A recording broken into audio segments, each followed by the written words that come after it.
story you are about to hear is true. Only the names have been changed to protect the innocent. Dragnet.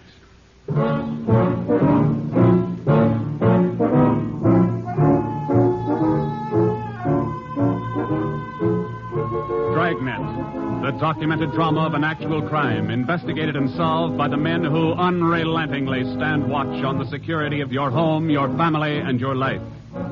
For the next 30 minutes, in cooperation with the Los Angeles Police Department, you will travel step by step on the side of the law through an actual case from official police files. From beginning to end, from crime to punishment. This is the story of your police force in action. Dragnet.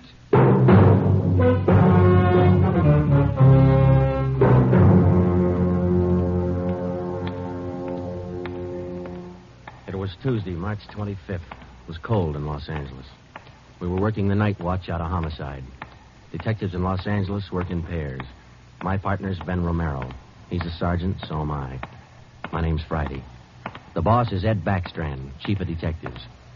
I was on the way back from the record bureau, and it was 13 minutes past 11 when I got to room 42. Homicide. That's a hot shot. Somebody grab it. I got it, Ed. At 1245 East O'Haney Street, 1, 2, 4, 2 5. officers shot. At 1245 East O'Haney Street, O'Haney Street. 2 officers. Shot. What have you got, Friday? Read it. 2 officers shot. Where's Romero? Right here, Skipper. Okay, you've got one to roll on. Get going.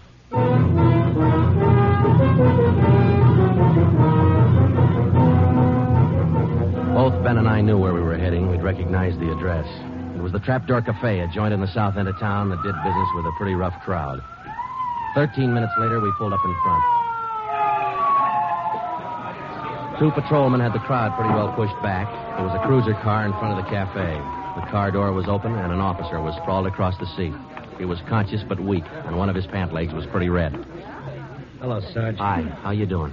I've done better. Yeah, well, what happened? Williams and I were cruising. We've been keeping an eye on this cafe lately. Tonight we decided to take a look. And just as we went in, 2 guys left in a hurry, the back door. We followed them out into the alley. It was dark out there, and I called to them. I said, "Hey, fellas, just a minute, I want to talk to you." They stopped? I'll see. One of them whirled. He had a gun in his left hand. He shot both of us. Left hand, huh? Williams went down and out. I went down, but I took a shot at them. No effect.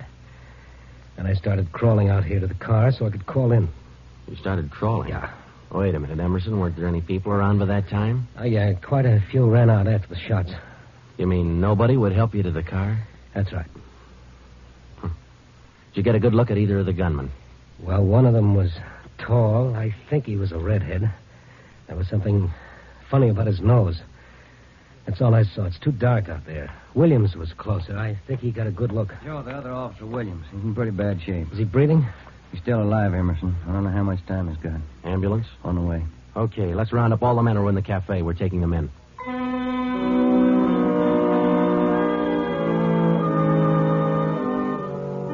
We took all the men back to the city hall. There were 23 in the Trapdoor Cafe at the time of the shooting. We questioned all of them. One of them said there had been a redhead in the place, but he couldn't describe him. Ben and I left the interrogation room, and we went back to the squad room. Friday, Romero. Got a minute? Yeah, Ed. Come on, Ben. Sit down. Okay. You got anything from those people you questioned? Nothing we could use. How's Williams? Pretty bad. When do they operate? As soon as he comes out of shock. Probably in the morning. You boys will be there. Yeah, we will. When the surgeon digs that slug out, get it and mark it for evidence. Yeah. Skipper, them 2 men shot without asking any questions. They must be hot. Yeah. Same thing occurred to me. When we get that slug, the ballistics can tell us whether that gun's been used on other jobs. We got enough of their modus operandi to have the statistician give us a run-through on the IBM now. One of them is left-handed, and he shoots quick. Okay, be in surgery tomorrow morning at 9.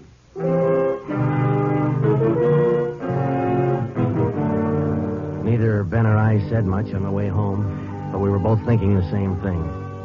I knew the chief was thinking it, too. Here were 2 men who'd shot a couple of police officers without asking any questions. Now, I suppose you've heard a lot of stories about what the force thinks of cop killers. Sure. We don't like to lose our friends and partners any better than anybody else would. Why not figure it this way? If these two guys would gun a couple of armed police officers, do you think they'd hesitate to shoot you, the unarmed citizen?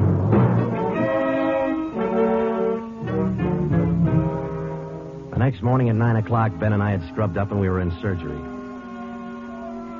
Williams was on the table. The surgeon started in. A lot of minutes later, he got the slug.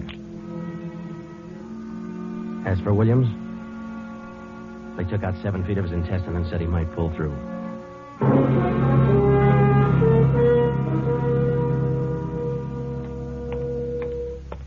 Joe, here's the report from ballistics. The slug they took out of Williams come from a .44 Smith & Wesson. The same gun was used in a liquor store killing about a month ago. You call the statistician? Yeah, She's running all the cards on previous shooting through the IBM machine. She ought to be through about now. Let's take a look. Okay, come on. Hi, Helen. Just a second. Okay.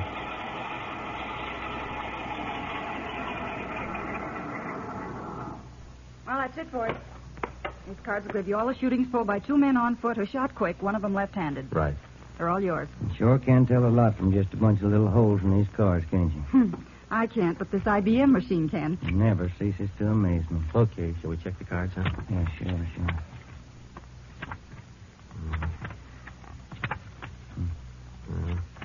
Wait a minute, Ben. Here we are. Huh? Yeah. Here's that liquor store killing ballistics tied the Smith & Wesson in on. Same gun that Emerson Williams was shot with? Well, it checks out. The liquor store was in the same neighborhood as the Trapdoor Cafe. Same gun, huh? Got to be. How long ago? A month ago, yeah. Ben, take the DR number off this card and let's pull the crime report on that job.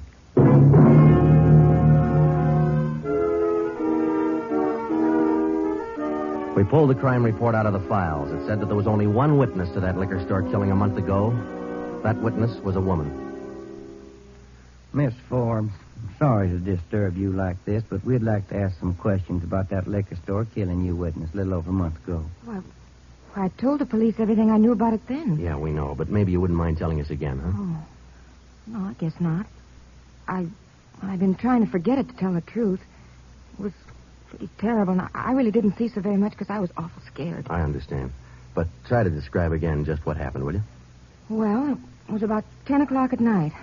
I was walking down the street toward home when I realized I was all out of cigarettes.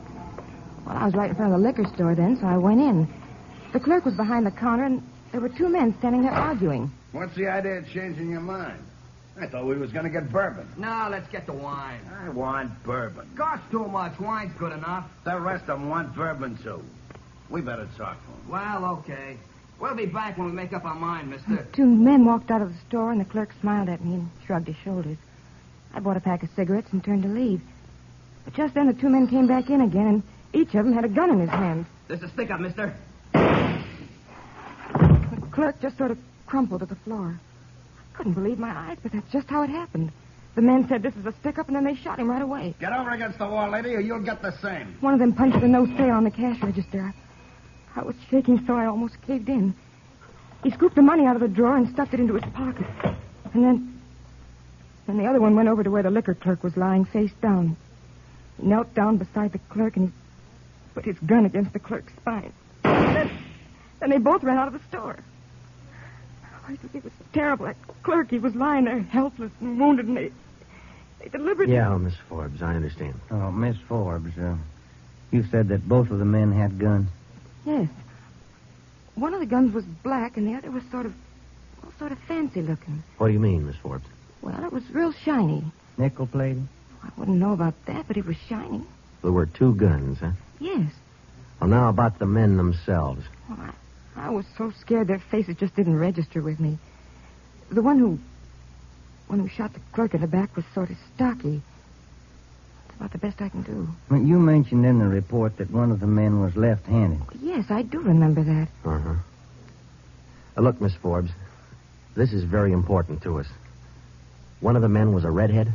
Redhead? Why, no, I didn't see any redhead.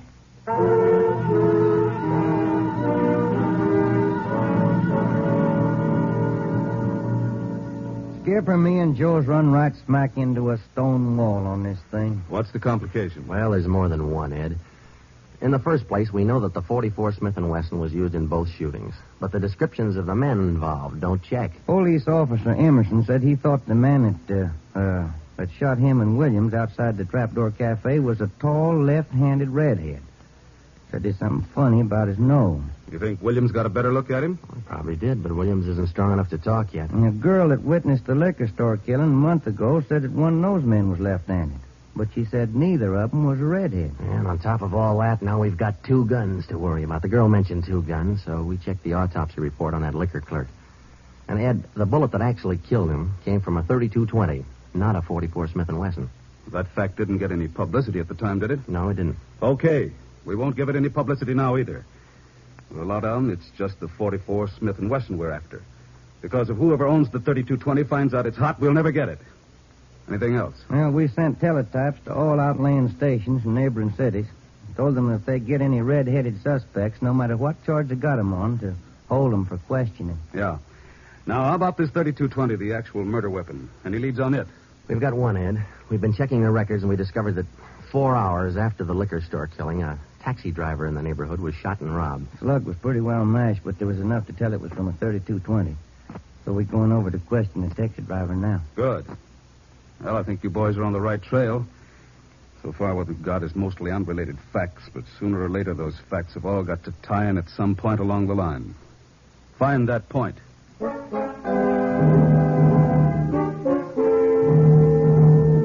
find the point. Find the tie-in. Well, Ben and I went over to see the taxi driver, a guy who was living on borrowed time. Yeah, it was about 2 o'clock in the morning when it happened. I got a call to pick up a fare near 105th and Avalon, you know, yeah. Mm-hmm. Well, I got there, somebody came over, pulled open my cab door and said, "This is a stick-up. Then blew it, you let me have it." Just like that, huh? Yeah, just like that. Same deal as others, Joe. Itchy trigger finger. Yeah. Did you get any kind of a look at the fella? Look, no, it's too dark. Uh-huh. Hey, according to the report, you got shot in the chest. Yeah, that's right. Oh, you're maybe wondering how come I'm still alive, huh? I'll tell you, pal, it's like something you'd see in a bad movie, you know? I'm carrying a few silver dollars with me, 9 of them to be exact. So I decided to stick them in my breast pocket. Well, mister, that just saved my life. The slug hit them silver dollars. It's one for the book, huh? Yeah, you said it. Well, thanks very much. Say, incidentally, we had a little trouble finding you today. You weren't at the stand you operated out of last month. Well, look, I'm not only not at my usual stand, I'm not driving a hack no more. Oh? Look, after what happened, are you kidding? No, I don't want to push my luck any further than it's been pushed. Yeah, I figure I had it, you know?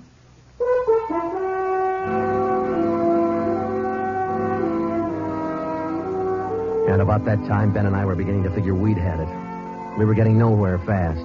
We had a few informants nosing around, but so far they hadn't come up with any leads. Well, Ben and I followed up all the teletypes that poured in. We just got back from Santa Ana, where we'd been questioning a red-headed suspect, and we'd flopped in the squad room when Chief Backstrand's door opened. Friday. Romero. Got a minute? Yeah, Skip. Any luck with the Santa Ana Redheads? No, none at all. I guess you haven't heard the latest. We just now got back in town, Skip. Early this morning, another cab driver got shot. What? Yeah. Man came up to his taxi, opened the door, said, "This is a stick-up," and shot him.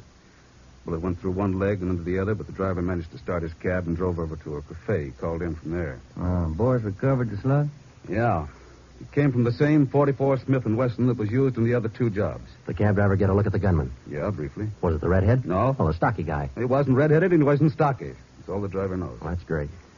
Skipper, this is beginning to sound like a Guns a Month club. You reckon somebody's renting them guns out? Well, they're passing the guns around all right, but I think they're working together. The way they operate indicates that. Yeah, the trigger-happy routine. Killing is apparently more than a business to them. It's pleasure, too. That's why we've got to get to them fast. Come over here. All right. Come on, Ben. Here. Take a look at this map. Uh-huh. Here's the Trapdoor Cafe, and over here's the liquor store. And down here is where the first cab driver got shot. Mm-hmm. Right here's where the second one got it. All of the shootings have taken place within an area of 10 square blocks. Okay. Tonight we're going to throw a blockade around that whole area. Good. It'll go into effect at 10 p.m. At 9:45 p.m., cars and officers started drifting into the area by 2s and 3s. And at 10, when Backstrand, Ben, and I arrived, the whole area was sewed up tighter than a tick. It is now code 3. Davis? All set? All set. We got a primary line and a secondary line. If anyone tries to make a break, we'll pick them up in the secondary. Okay. Friday and Romero here will cruise around the area with me. Go to work, men. Every car in the area was shaken down. The same process was also followed on all persons on foot. The blockade went on all night. By the end of that time, we'd brought in 217 suspects. 26 of them were redheads. What's your name? Henry Wagner. Where do you work? Lumberyard. Which one? First star. What time did you get through work last night? About 6, I guess. What'd you do then? Had some dinner. Where? Harry's grill. And what? Shot a little pool. Look, I tell you, I ain't done nothing. Now, let's go back to the day before yesterday. Did you work that? And that's the way it went all day long. We shot question after question at them, working them gradually back to the days on which the shootings had taken place. When it was all over, we got 6 men wanted in other cities on various charges. We got quite an assortment of guns and knives. But as far as the shootings were concerned, we got nothing. Well, I guess that's the last of them. Oh, I was running out of questions there at the end. You two boys better go on home and get some sleep. Well, I was kind of figuring on checking back over the reports to see if we might have overlooked something. I said go on home. You two boys have been at it for 32 hours straight. Look at you. You're both so groggy you can hardly stand up. You need sleep. It's 4 p.m. now. Don't come back until 10 p.m.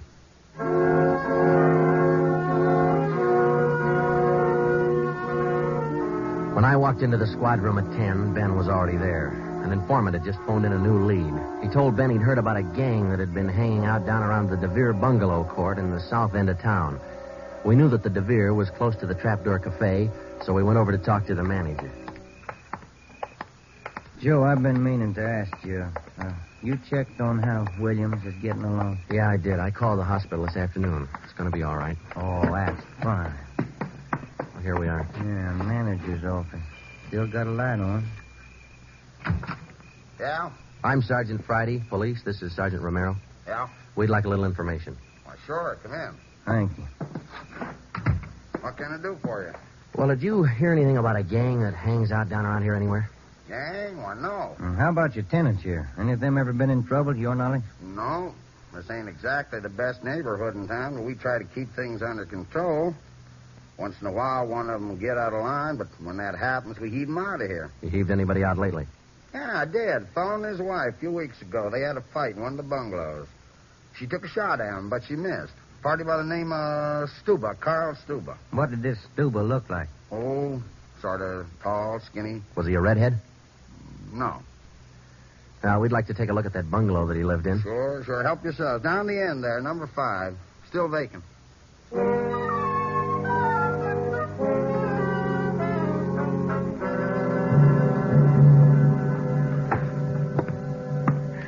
Well, I guess that does it. Stuba didn't leave a thing behind. Matter of fact, we don't have anything to prove that this Stuba's tied in at all. We're only working on a hunch. Hey, Joe, look. Where? Up on the wall there, just by the window. Oh, yeah. Yeah, that plaster there, it's newer than the rest. You got a knife? Sure have, boy, and I'm carving. That manager'd be awful unhappy with me if he was here. Yeah, he would. Yeah, but... Hey, Joe, here it is. A slug. They plastered right over it. Okay, dig it out, and let's hope it matches. It matched. The slug from the wall came from the same .44 Smith & Wesson that had been used in the other shootings. So now we had a name to work on, Carl Stuba. But he'd done a good job of dropping out of sight. Well, the next day, Ben thought he had another lead. I've just been talking to another informant, Joe. He says he heard that there's a fella down in that neighborhood been trying to sell a gun lately.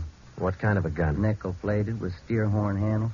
Nickel-plated. Well, maybe that's our .44 Smith & Wesson. Maybe. Did the informant know who this man was? Said the feller's name was Alonzo. Yeah. Alonzo who? Just Alonzo. That's all he knew.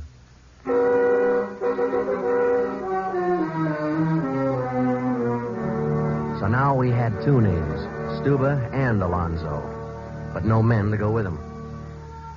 So we went back to making the rounds of the substations, interviewing red-headed suspects.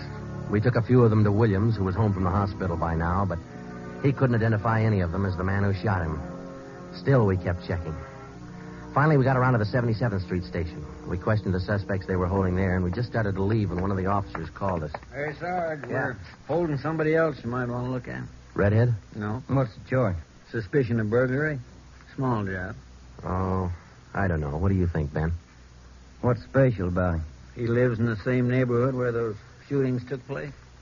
All right. Where you got him? Down here. Did he admit anything? Nope. He's pretty surly. Here we are. Thanks. Hi. What do you want?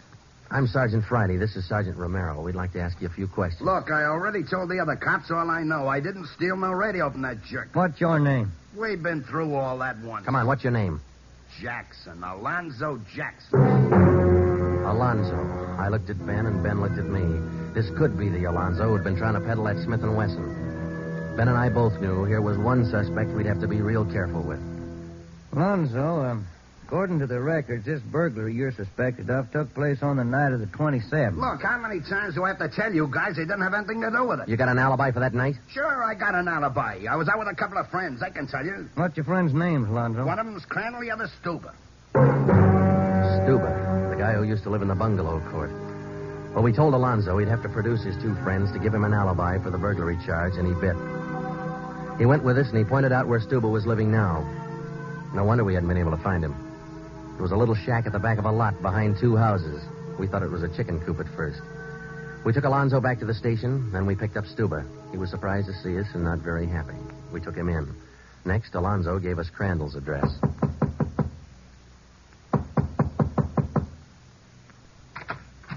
Yeah? Mr. Crandall in? No. Will he be back soon? I don't know. Who are you? Sergeant Friday, Sergeant Romero, police. What do you want with him? Oh, nothing important, lady. We just wanted him as a witness. Oh. Well, I don't know just when he'll be back. Probably an hour or two. Okay, thanks.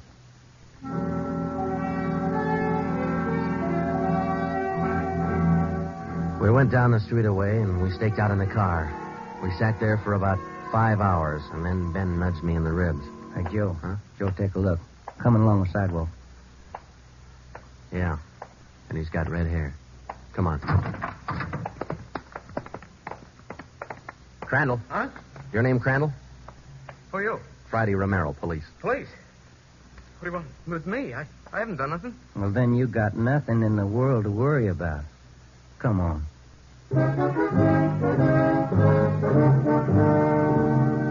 We questioned Crandall for an hour, but he wouldn't give an inch. Denied everything. Then we put him in a car, and we drove over to Officer Williams' house. I left Ben in the living room with Crandall while I went in Williams' bedroom. Hello, Sarge. Hi, Williams. How you doing?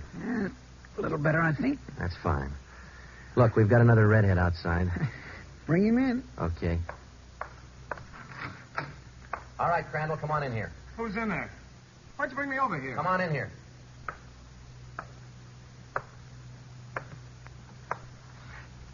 How about it, Williams? That's the guy. No, I'm That's not. the guy that shot me. Well, Crandall? No. Yeah. It was an accident. I didn't mean to shoot him. It was an accident. Once Crandall got started, he talked his head off. He also admitted being in on the liquor store killing, but insisted he was only the lookout. We took him back to the station and got his whole story down on a tape recorder. Yeah, he was left-handed. Then we went back to Alonzo, who didn't know we had Crandall's confession. We met the chief in the hall outside the room where they were holding Alonzo. About ready to tie the knot? Oh, hope so, Chief. But Alonzo hasn't given any yet, and we still haven't found those guns. We've got one of them. Which one? The Smith & Wesson. Stuber popped about that one 10 minutes ago. Said he left it with his girl. A couple of the boys are on their way over to get it now. That's good, Ed. That leaves just the 32-20. You haven't mentioned the 32-20 to Alonzo, have you? No. He still thinks we're after that Smith & Wesson, and that's the way we're going to play it right now. Go ahead. Look, how much longer are you guys going to hold me here? Didn't you check with those friends of mine? Alonzo, we got a tip that you've been trying to sell a gun lately. A gun? Yeah, 44 Smith & Wesson. Oh. No, it's not true. That Smith & Wesson's been used in a couple of robbery jobs this month, and we think it's your gun. That's a lie. Any proof of that? Why, yeah. Sure, I got proof of that. I used to have a gun, but it wasn't a Smith & Wesson. Look, If I tell you where it is, that ought to convince you, shouldn't it? It'll help things. Okay. I sold it to a neighbor of mine. He gave me $7. I'll give you his address. You sure it's not a Smith & Wesson? Sure, I'm sure. It's a 3220. Yeah, it worked. We went to the neighbor's address, and he admitted having bought the 3220, but said he'd lent it to a friend who'd never returned it. The friend had hocked the gun to a barber. The barber gave him $15 and a haircut for it. We finally got it from the barber, and we came back to the station. I'm all set, Joe. I'll be in the next room. Just give me the nod. Okay. Hello, Alonzo. Hey, you got the gun. Yeah, we got the gun. Well, now maybe you'll believe I'm on the level. Okay if I go now? I guess we won't be able to hold you here much longer. You can say that again, brother. You could have saved a lot of time if you'd have listened to what I've been trying to tell you all along. I guess you're right, Alonzo. Sure, I'm right. You know, you guys would be a lot better off. You believe guys like me the first time we tell you something. But on the liquor Instead store of job, running- I was only a lookout. I was outside. It was the other two who pulled that one. Stuba and Alonzo. Alonzo killed the clerk. Hold it, Alonzo. Dirty, All screaming right, rat. Alonzo, that's enough. Now, come on, how about it? Well, what's the use? All right. That's like he said. Okay, Ben, bring the recorder in here. Alonzo's ready to make a record now.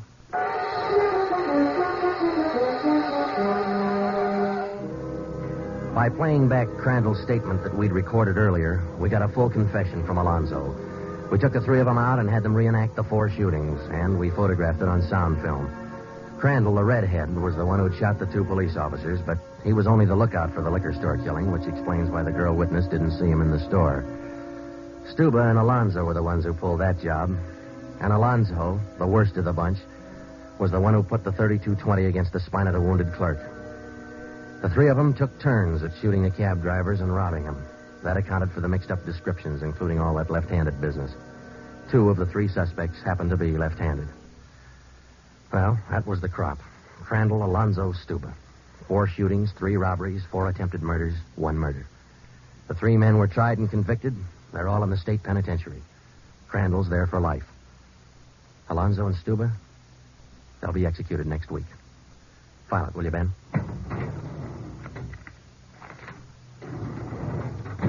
Case closed. Dragnet.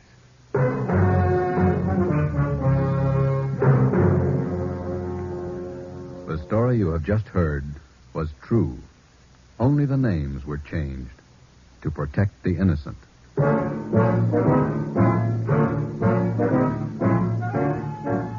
You have just heard the second in a new series of authentic cases from official files. Technical advice for Dragnet comes from the office of C.B. Horrell, Chief of Police, Los Angeles Police Department.